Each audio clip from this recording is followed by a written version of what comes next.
வற்றாத ஜீவநதியாய் வருடம் முழுக்க பெருக்கெடுத்து ஓடுகிறது இந்த கருப்பு நதி. செம்பரம்பாக்கத்திலிருந்து துவங்கி ஒரு காலத்தில் சென்னை நகரத்தின் தாகத்திற்கு தண்ணீர் தந்த அடையாறுதான் நவீன நாகரீக வளர்ச்சியின் விளைவாய் இப்படி ஒரு அழுக்கு ஆறாய் அவதாரம் எடுத்து நொங்கும் நுரையுமாய் தலைதெறிக்க ஓடிக்கொண்டிருக்கிறது. 20 வருஷத்துக்கு முன்னாடி அந்த தண்ணி அவ்வளோ ஒரு இன்பமான தண்ணி. இது ஒரு நேரத்தில் நாங்கள் வேலை செய்யும் போது சோறை துணிட்டு இந்த மாதிரி துணியை போட்டு இதில் சோறை துணிட்டு அப்படியே போய் கையில் தண்ணியில் குடிப்போம். இந்த தண்ணியில் குப்பை கூளங்கள் அணிவகுத்து செல்லும் இந்த கருப்பு நதியின் கரையோரங்களில் சில சலவை தொழிலாளர்கள் தங்கள் துணிகளை துவைத்து காய வைத்துக் கொண்டிருக்கிறார்கள். இந்த அழுக்கு தண்ணீரில் சலவை செய்யப்பட்ட துணிகள் வெண்மையில் ஜொலிப்பதுதான் ஒரு வினோதமான ஆச்சரியம்.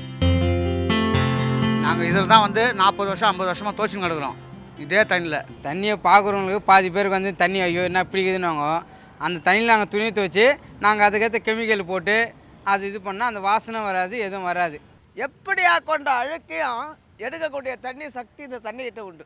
வேறு தண்ணியில் எந்த தண்ணியில் போனாலும் அது சரிப்பட்டு வராது. சலவை தொழிலாளர் மட்டுமல்லாது அந்த பகுதி குடிசை மக்களுக்கும் இதுதான் பெரும் நீர் ஆதாரம். துணி துவைக்க, குளிக்க என்று பலரும் தங்கள் அடிப்படை தேவைகளுக்கு இந்த தண்ணீரையே பயன்படுத்துகிறார்கள். இந்த தண்ணியிலே செய்து கொடுத்தோம்னா வாடை வரும்.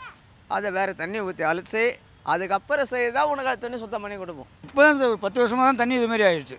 காரணம் இங்கே கிண்டி எஸ்டேட் பக்கம்லாம் கம்பெனி ஓப்பன் பண்ணாங்க. எக்ஸ்போர்ட்டு இதுமாரி இதெல்லாம் ஓப்பன் பண்ணதுனால அதுலேருந்து கழிவு நீரை இதில் திருப்பிட்டாங்க.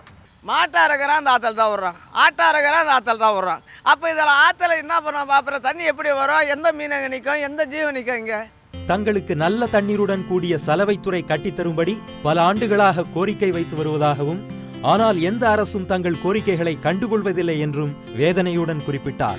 அரசாங்கம் நல்ல தண்ணி வசதியும் நல்ல துணி துவைக்கிற வசதியும் தேடி கொடுத்தாங்கன்னா நாங்கள் ஏன் இந்த சாக்கடை தண்ணியில் துவைக்க போகிறோம்? அசுத்தமான சாக்கடை தண்ணீர், அருவருப்பான சுற்றுச்சூழல் என்று அவல வாழ்க்கை வாழும் இவர்களின் இந்த அவலங்கள் எப்போது தீரும்?